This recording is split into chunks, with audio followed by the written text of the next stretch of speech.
ఏమైంది తాతయ్య? వచ్చినావమ్మా, నిన్ను చూసానని అనుకోలేదు తల్లి.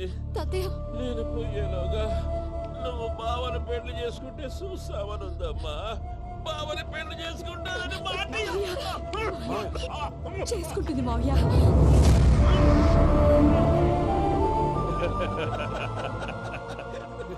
తమ్ముడు, మామ యాక్టింగ్ చూసి నాకే మతిపోయినా. అయ్యో బావా, అసలే నీకు ఒంట్లో బాగలేదు, మందులు వేసుకోకుండా మందేస్తున్నావేంటి? నాకు మందులేలరా, ఉక్కు లెక్కుంటే పూజమ్మను భద్రపదో పెళ్లి గుప్పించనీకి ఈ నాటకం ఆడినా. దానికి నాటకం ఎందుకు సార్? లేకుంటే అడ్డమైన అలవాట్లున్న ఈ యదవం చేసుకోవడానికి పూజ ఒప్పుకుంటాదా? కానీ మేనర్కం చేసుకుంటే పిల్లలు షేప్లెస్ గా పుడతారంటారే, ఏం రామానుజం? అవును సార్, మీ అమ్మగారికి మేనర్కమేగా. అలాగని పూజను బయట వాళ్ళకి ఇచ్చి పెళ్లి చేస్తే మేము పుట్టగతులు లేకుండా పోతాం. అవురా, ఆస్తి మొత్తం ఆయమిదే. ఆ దానికి భద్రంతో పెళ్లి చేస్తే ఆమెతో పాటు ఆస్తి గుడిగా మనకాడే ఉంటాని, అది లెక్క.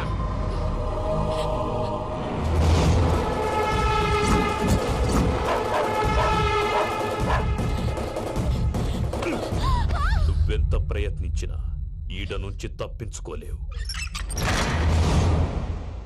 ఆ రికవరీ ఆఫీసర్ జాన్సన్ గారు పెట్టిన డెడ్ లైన్ అయిపోయింది. ఇప్పుడు వాడు వస్తే ఏం చేద్దాం? ఒరే నన్నపనేని, ఎంజాయ్ చేసే టైంలో ఎంజాయ్ చేయాలరా. వాడు వచ్చినప్పుడు చూసుకుందాం. అయితే ఇప్పుడే చూసుకోవాలి. ఏ వాడు వచ్చేసాడు, అదిగో. వచ్చాడంత మెల్లగా చెప్తావేంట?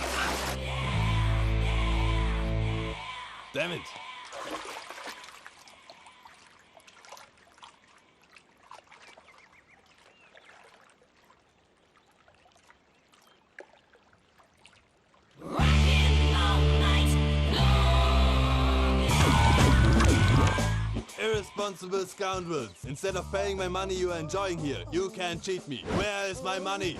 We'll pay, sir. Give me 2 days time, sir. రే దండాలు పెట్టండి రా సార్కి. Not 2 days, take 1 week time. Otherwise I'll put you in jail. Hello వదిన గారు, నేను ప్రసాదనండి. ప్రసాద్, ఎలా ఉన్నావయ్యా? ఏదో ఉన్నానులేండి. పూజకి ఒకసారి ఫోన్ ఇస్తారా? తనకు ఫోన్ ఇవ్వడం చాలా కష్టమయ్యా. ఎలాగోలా ఇవ్వండి వదిన గారు, చాలా అర్జెంటు. పూజ పూజ, ప్రసాద్ మావయ్య.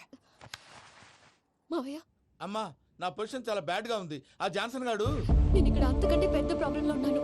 నన్ను ఇక్కడ హౌస్ అరెస్ట్ చేశారు. నువ్వేం చేస్తావో నాకు తెలీదు. నన్ను ఇక్కడ నుంచి ఎలాగైనా తప్పించు. నీ బ్యాంక్ ప్రాబ్లమ్స్ అన్ని నేను సాల్వ్ చేస్తాను. అది నువ్వు అనుకున్నంత చిన్న విషయం కాదమ్మా. వాళ్ళు పరమ దుర్మార్గులు. ప్లీజ్ మావయ్య, ఏదో ఒకటి చెయ్యి. నేను ఇక్కడ ముఖ్యంగా పెద్ద మావయ్య, వాడు చస్తే కానీ ఆ కొంపకి దరిద్రం వదలదు. రే ప్రసాద్, ఇలాగే పిలుస్తాడా ఎదవా? రేయ్, నేనే మాట్లాడతాడా? అన్నయ్య, నువ్వు అన్నయ్య. ఆరోగ్యం అది బాగుంటుంది అన్నయ్య. యదవ నాటకాలు ఆపి వెంటనే బయలుదేరరా. పూజకి భద్రప్పకి 10వ తారీఖున నిశ్చితార్థం, 15వ తారీఖున పెళ్లి. అర్థమైందా?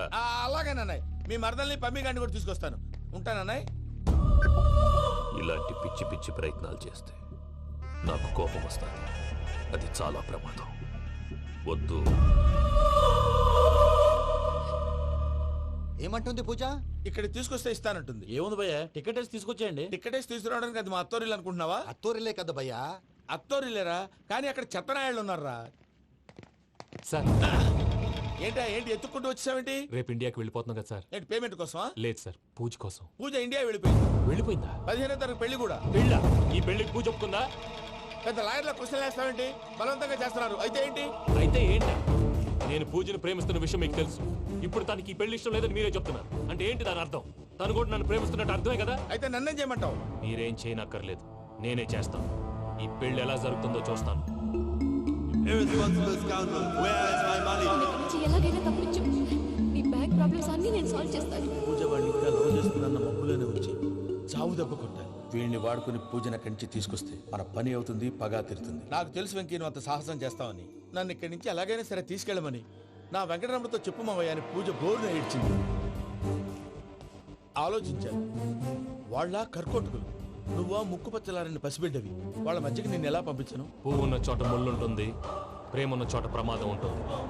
నా పూజ కోసం ఎలాంటి ప్రమాదాన్ని ఎదుర్కోవటానికైనా నేను రెడీ. ఈ వెంకీగాడి ఇంట్లో లగేజ్ పెట్టొస్తానని వెళ్ళి గంట అయింది, ఇంతవరకు రాలేదు. అబ్బా, అతని తర్వాత వస్తాడులేండి. ముందు మనం వెళ్దాం. ఇది మన ఇంట్లో పెళ్లి. నువ్వు మ్యాటర్ తెలియకుండా మాట్లాడుతున్నావు. మనం వెళ్ళేది పెళ్లి చుట్టానికి కాదు, పెళ్లి ఆపటానికి. ఏంటండి మీరు అనేది? చెప్తా విను.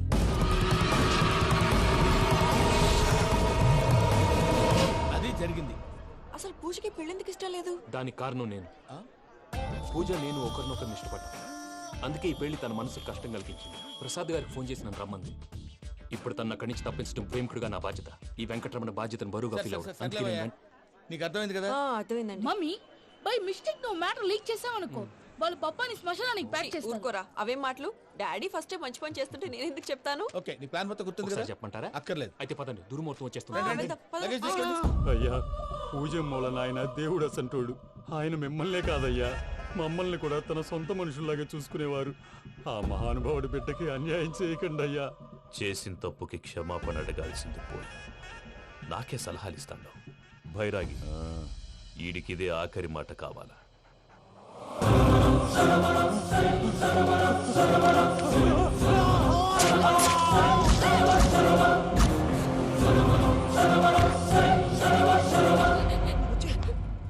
రైతులకు గుడ్ మార్నింగ్ బావా. ఏమిరా అప్పుడే తెల్లారిందే?